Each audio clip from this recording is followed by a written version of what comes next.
കൊച്ചിയിൽ നടിയാക്രമിച്ച കേസിൽ പ്രതിയായ നടൻ ദിലീപിന് തിരിച്ചടി. കേസിൽ CBI അന്വേഷണം ആവശ്യപ്പെട്ടുള്ള ഹർജി ഹൈക്കോടതി ഡിവിഷൻ ബെഞ്ചും തള്ളി. വിചാരണ അവസാന ഘട്ടത്തിലെന്ന് നിരീക്ഷിച്ചാണ് കോടതിയുടെ നടപടി.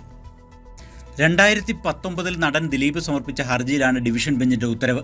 നടിയെ ആക്രമിച്ച കേസ് CBIക്ക് വിടണമെന്നായിരുന്നു ദിലീപിന്റെ ആവശ്യം കോടതി തള്ളി. ജസ്റ്റിസുമാരായ P. കൃഷ്ണകുമാർ, A. മുഹമ്മദ് മുഷ്താഖ് എന്നിവരുടേതാണ് വിധി. വിചാരണ അന്തിമഘട്ടത്തിലാണെന്നും ഹർജി തള്ളിക്കൊണ്ട് കോടതി നിരീക്ഷിച്ചു. നേരത്തെ ഇതേ ആവശ്യം ഉന്നയിച്ച് സിംഗിൾ ബെഞ്ചിനെയും ദിലീപ് സമീപിച്ചിരുന്നു. എന്നാൽ സിംഗിൾ ബെഞ്ച് ഹർജി നിരസിച്ചതിന് പിന്നാലെ ഡിവിഷൻ ബെഞ്ചിൽ അപ്പീൽ നൽകുകയായിരുന്നു. സിംഗിൾ ബെഞ്ച് നടത്തിയ ചില പരാമർശങ്ങൾ ഡിവിഷൻ ബെഞ്ച് റദ്ദാക്കിയിട്ടുണ്ട്. സുതാര്യവും പക്ഷപാതരഹിതവുമായ അന്വേഷണത്തിന് CBI അന്വേഷണം ആവശ്യമാണ് എന്നതായിരുന്നു ദിലീപിന്റെ വാദം. എന്നാൽ ദിലീപ് ഹർജി നൽകിയിട്ട് കഴിഞ്ഞ 6 വർഷമായെന്നും കേസിന്റെ പുരോഗതിയിൽ ദിലീപ് പോലും താൽപ്പര്യം കാണിച്ചിരുന്നില്ലെന്നും അങ്ങനെ ഒരു കേസിൽ CBI അന്വേഷണം ആവശ്യമില്ലെന്നും സർക്കാർ വാദിച്ചു. വിചാരണ അന്തിമഘട്ടത്തിലാണെന്നും കേസ് CBIക്ക് വിടുന്നതിനെ എതിർത്ത് സർക്കാർ വ്യക്തമാക്കിയിരുന്നു. കൈരളി ന്യൂസ്, കൊച്ചി.